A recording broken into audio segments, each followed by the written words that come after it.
नमस्कार। शरणम शरण के इस चैनल में आप सबका स्वागत है। चैनल को सब्सक्राइब करें, लाइक करें, हो सके तो शेयर भी करें। यहाँ पर आपको राजनीति, अध्यात्म, मनोरंजन और अन्य सभी विषयों से संबंधित जानकारी या नए वीडियो मिलते रहते हैं। आज का अंक शुरू करने से पहले एक छोटी सी कहानी सुना दूं। एक गांव में एक विकलांग व्यक्ति था। गांव वाले उस पर तरस भी खाते थे। उसकी शादी नहीं हो रही थी।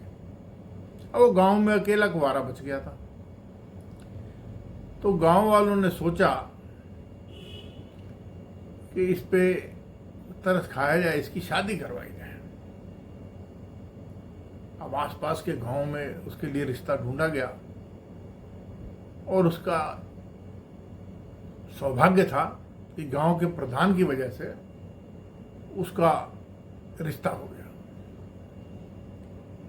अब जब रिश्ता हो गया, अब उसके पैर जमीन पर नहीं पड़े। उसने प्रधान से कहा कि देखो प्रधान जी, मुझे तो दहेज भी चाहिए। वो हैरान रह गए सुन के। उन्होंने कहा भाई तेरी तो शादी नहीं हो रही थी। उसने कहा देखो अब हो रही है ना, तो इसी प्रकार दहेज भी मुझे मिलना चाहिए। तो ये कहानी सुनाने का तात्पर्य क्या है?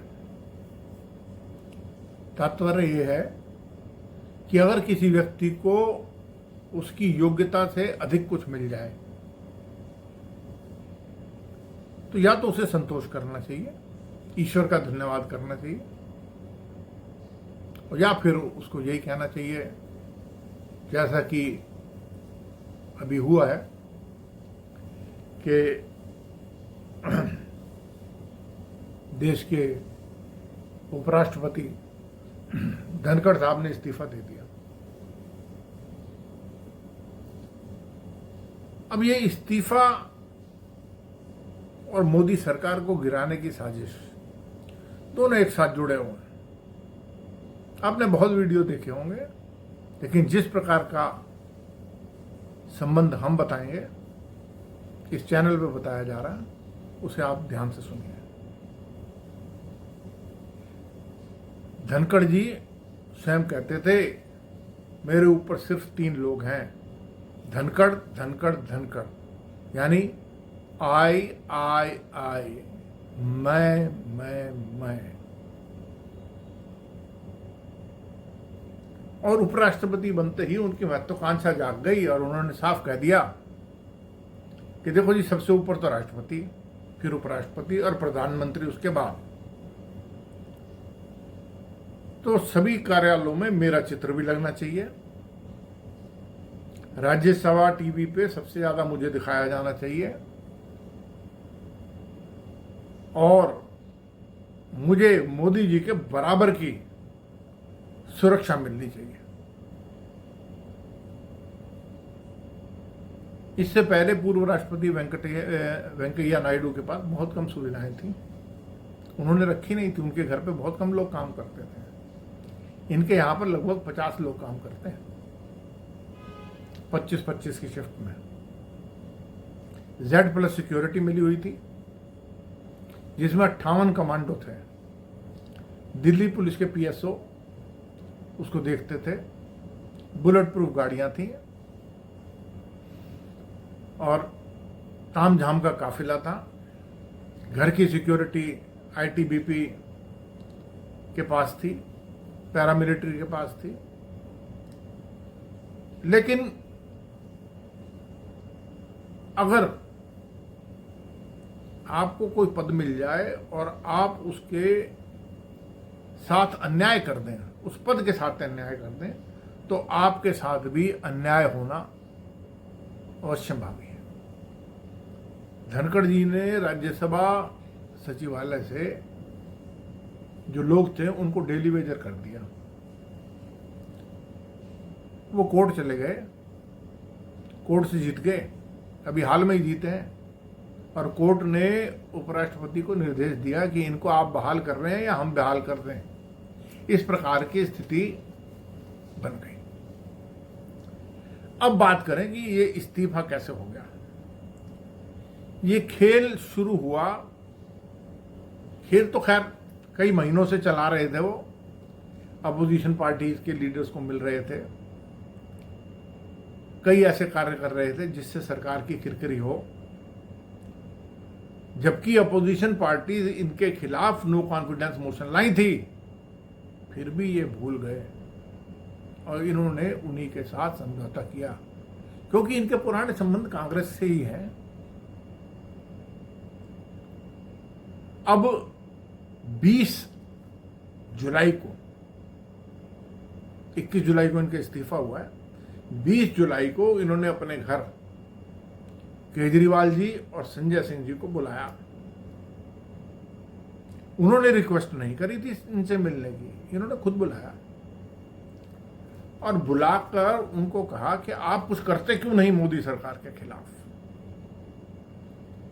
केजरीवाल जी ने कहा भाई हम क्या करें, हमारे पास तो ना सदस्य हैं ना कुछ है, ना मैं अब दिल्ली का मुख्यमंत्री हूं। उन्होंने कहा नहीं, आप चंद्रबाबू नायडू से जाके मिलिए और उन्हें कहिए टीडीपी अपना समर्थन इनसे वापस ले ले,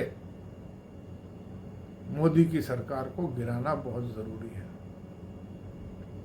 अच्छा, मजेदार बात इसमें यह है कि धनखड़ जी अपने आप को बहुत स्मार्ट समझ रहे थे और ये बहुत बातें ऑफ द रिकॉर्ड कहते थे। ऑफ द रिकॉर्ड मतलब सामने नहीं, छप्पर में, अकेले में, लेकिन वही बातें ऑन द रिकॉर्ड सरकार के पास पहुंच जाती थी। सरकार का भी तो अपना सूचना तंत्र है।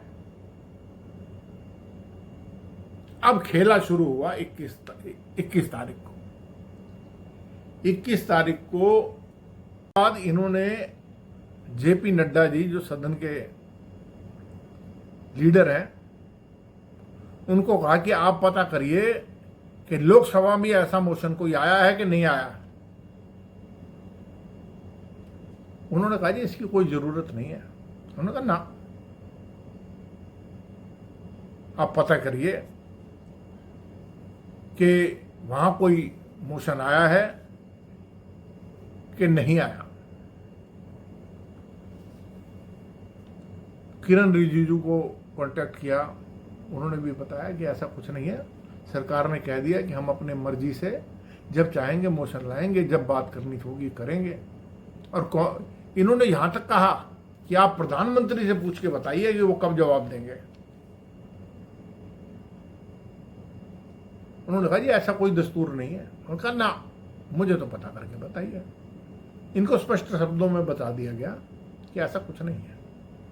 अच्छा, मजे की बात यह है, खेल कांग्रेस की गोद में रहे थे, लेकिन कांग्रेस का भी देखिए, ऑन द रिकॉर्ड है राज्यसभा में, खड़गे जी ने खड़े होकर धनखड़ जी से कहा कि मैं लीडर ऑफ अपोजिशन हूं, आप मुझे बोलने नहीं देते और आप जयराम रमेश, जो आजकल कांग्रेस की गुड बुक्स में बहुत ज्यादा हैं, जयराम रमेश को बोलने देते हैं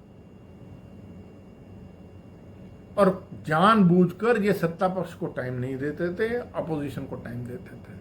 अच्छा, बीच बीच में प्रमोद तिवारी जी से कह देते थे आप कुछ कह रहे थे, जबकि वो कुछ कह भी नहीं रहे होते, तो उन्हें समझ भी नहीं आता था, लेकिन वो भी बड़े धुरंधर नेता हैं, वो खड़े हो जाते थे इमीडिएटली और कहते थे कि हाँ जी, मैं इस संबंध में ये कहना चाहता हूं कि बात जो है वो खड़गे जी कहेंगे। तो मतलब कि फ्लोर की टाइमिंग्स, फ्लोर का टाइम अपोजिशन के पास चला गया। अब तलवार कहां खींची? तलवार खींची बीएसई से, बिजनेस एडवाइजरी कमेटी। ये कमेटी होती है जिनमें सत्ता और विपक्ष के दोनों के सदस्य होते हैं, जो आने वाले एक हफ्ते का लेखा जोखा तैयार करते हैं कि किस दिन क्या काम होगा। 12:30 बजे राज्यसभा में बिजनेस एडवाइजरी कमेटी हुई, जिसमें इन्होंने ये बात कही थी जेपी नड्डा जी से कि आप प्रधानमंत्री से पूछ के बताइए कि प्रधानमंत्री कब जवाब देंगे। अब धनखड़ ने जब ये बात कही तो किरण रिजिजू, नड्डा जी और एल मुरुगन, इन तीनों ने कहा बिजनेस एडवाइजरी 1 हफ्ते का कार्य तैयार करती है, वो हम आपको जैसे होगा वो बताएंगे। और यह हर पार्टी का अपना राइट है कि वो किसको बोलने का कितना कितना समय सदन के अनुसार अलॉट करती है। धनखड़ नहीं माने और उन्होंने कहा जी दूसरी कमेटी की मीटिंग 4:30 बजे होगी। 4 बजे हाउस रिज्यूम होता है और धनखड़ जी आते ही अनाउंस कर देते हैं कि मुझे 63 राज्यसभा के सांसदों का एक लिखित आवेदन या प्रपत्र प्राप्त हो गया है जिसमें जस्टिस वर्मा को हटाने का मोशन पेश करते हैं।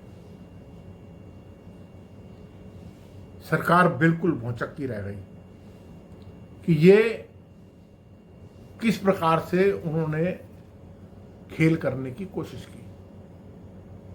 प्रधानमंत्री कार्यालय में तुरंत मीटिंग हो चुकी थी उनके इस बारे में, और ये जो मोशन आया था वो अभी एक्सेप्ट नहीं हुआ था। ये जस्टिस वर्मा के रिमूवल का था, इम्पीचमेंट का नहीं। काफ़ी लोग इम्पीचमेंट समझते हैं कि जज वर्मा की इम्पीचमेंट होनी है। इम्पीचमेंट नहीं है, इम्पीचमेंट सिर्फ प्रेसिडेंट और चीफ जस्टिस ऑफ इंडिया की होती है, बाकी सबका रिमूवल ही होता है। अब इस समय 4:30 बजे जो पीएम के यहां मीटिंग हुई थी उसमें सरकार को कहा गया कि आप जाकर इस बात कीजिए धनखड़ जी से, उन्होंने समझाने की कोशिश कीजिए। समझाने के लिए 3 मंत्री किरण रिजिजू, जेपी नड्डा और अर्जुन राम मेघवाल गए, धनखड़ जी को समझाया, वो नहीं माने। थोड़ी देर बाद नड्डा जी रुक गए, किरण रिजिजू और अर्जुन राम मेघवाल गए, वो फिर नहीं माने। तीसरी बार सिर्फ अर्जुन मेघवाल गए, वो फिर नहीं माने। उन्हें बताया गया कि ये पहले लोकसभा में पेश होगा, उन्होंने कहा ना। कारण ये है कि वो ये चाहते थे कि सब उनके तत्वाधान में हो और वो कमेटी बनाए, क्योंकि 3 जज की कमेटी बनेगी, वो अपनी रिपोर्ट देगी, उसके बाद जस्टिस वर्मा का रिमूवल होगा। अब वो तो ठंडे बस्ते में है बात अभी,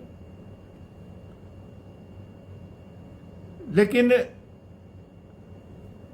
आपको ये बताएं कि जस्टिस वर्मा को तो छोड़िए, धनखड़ जी अपने चैम्बर में भी जो बात करते थे अलग अलग पार्टियों से या किसी से ऑफ द रिकॉर्ड, वो भी सरकार के पास बात पहुंचती थी। घर पे भी करते थे, वो भी पहुंच जाती थी। उस दिन धनखड़ जी ने एक और खेल खेला था। सुबह सुबह जयराम रमेश 9:30 बजे धनखड़ जी के घर पहुंच गए, कुछ सांसदों के हस्ताक्षर लेकर, और कुछ को वहीं बुलाकर धनखड़ जी के घर पर हस्ताक्षर कराए गए। एक पेज पर, दूसरे पेज पर हस्ताक्षर हो रहे थे मल्लिकार्जुन खड़गे जी के घर पर, क्योंकि 63 सांसद थे तो 2 पेज तो लग ही जाएंगे। इस प्रकार से सदन में आने से पहले ही उन्होंने सारी राजनीति बना ली थी कि किस प्रकार से ये कार्य करना है। और पिछले कुछ दिनों में उन्होंने पुराने और कुछ नए जाट नेताओं को घर पे बुलाकर भी मोदी जी के खिलाफ भड़ास निकाली थी, जिसकी सूचना भी सरकार को थी। अब शाम को 4 बजे सारे सत्ता पक्ष के एनडीए के सांसदों को निर्देश दिया गया कि वो राजनाथ सिंह जी के कमरे में पहुंचे, और राजनाथ सिंह जी के कमरे पर दनादन सबसे साइन कराए गए, और उस पेज के ऊपर सिर्फ एक ही लाइन लिखी थी, नो कॉन्फिडेंस मोशन, और नीचे सबको साइन करने थे। सबने उसके नीचे साइन करने आरंभ कर दिए। सारे साइन हो गए। किरण रिजिजू निकले, भागते हुए जा रहे थे। एक बड़े वरिष्ठ संवाददाता हैं एक चैनल के, प्रतिष्ठित चैनल के, उन्होंने उनसे रोक कर पूछा, क्या जी ये रिमूवल धनखड़ जी के लिए हो रहा? उन्होंने कहा रहने दो, बाद में करते बात। वो चले गए। थोड़ी देर बाद किरण रिजिजू भी वापस आ गए। ये सारा काम चलता रहा, सारे साइन हो गए। धनखड़ जी अपने घर गए। अच्छा, मजेदार बात है, उस दिन दोपहर को लंच भी उन्होंने सदन में नहीं किया, अपने चैम्बर में नहीं किया। लंच करने वो घर गए और उनके पीछे पीछे जयराम रमेश गए उन्हीं के घर जब वो लंच करने गए। ये भी सरकार को पता चल गया। सरकार का सूचना तंत्र बहुत बहुत बड़ा है। मतलब आप समझ नहीं सकते कि सरकार का तंत्र कितना बड़ा है। अगर आप सरकार के खिलाफ कोई भी बात करते हैं, सरकार को पता होता है, लेकिन उसने कब चोट मारनी है उसका वो थोड़ा सा इंतजार कर लेती है कि शायद ये सुधर जाए। अगर नहीं सुधरेगा तो इलाज उसका होगा। इलाज करने के कई रास्ते होते हैं सरकार के पास। अब धनखड़ जी पद पे नहीं रहे, इनका भी कुछ ना कुछ सरकार करेगी, जो आपको आने वाले दिनों में दिखेगा। 7:30 बजे जयराम रमेश जी ने धनखड़ जी को फोन किया कि इस प्रकार से कार्रवाई आपके खिलाफ हो रही है। राजनाथ सिंह जी के कमरे में साइन हो गए। सरकार ने इस बीच 10 मंत्रियों के यहां, पीयूष गोयल, अश्विनी वैष्णव, भूपेंद्र यादव और कुछ भी मंत्री, इनके घर पर 10-10 सांसदों को बुलाया और उनको बताया कि ये साइन किस लिए कराए गए हैं। और उनको कहा गया कि अगर आपको इसमें कोई भी विरोध है तो आप अपना नाम इसमें से वापस ले सकते हैं। किसी भी सांसद ने अपना नाम वापस नहीं लिया। मतलब कि सरकार ने अपने साथी दलों को भी कॉन्फिडेंस में ले लिया। इस बीच जब धनखड़ जी को पता गया चला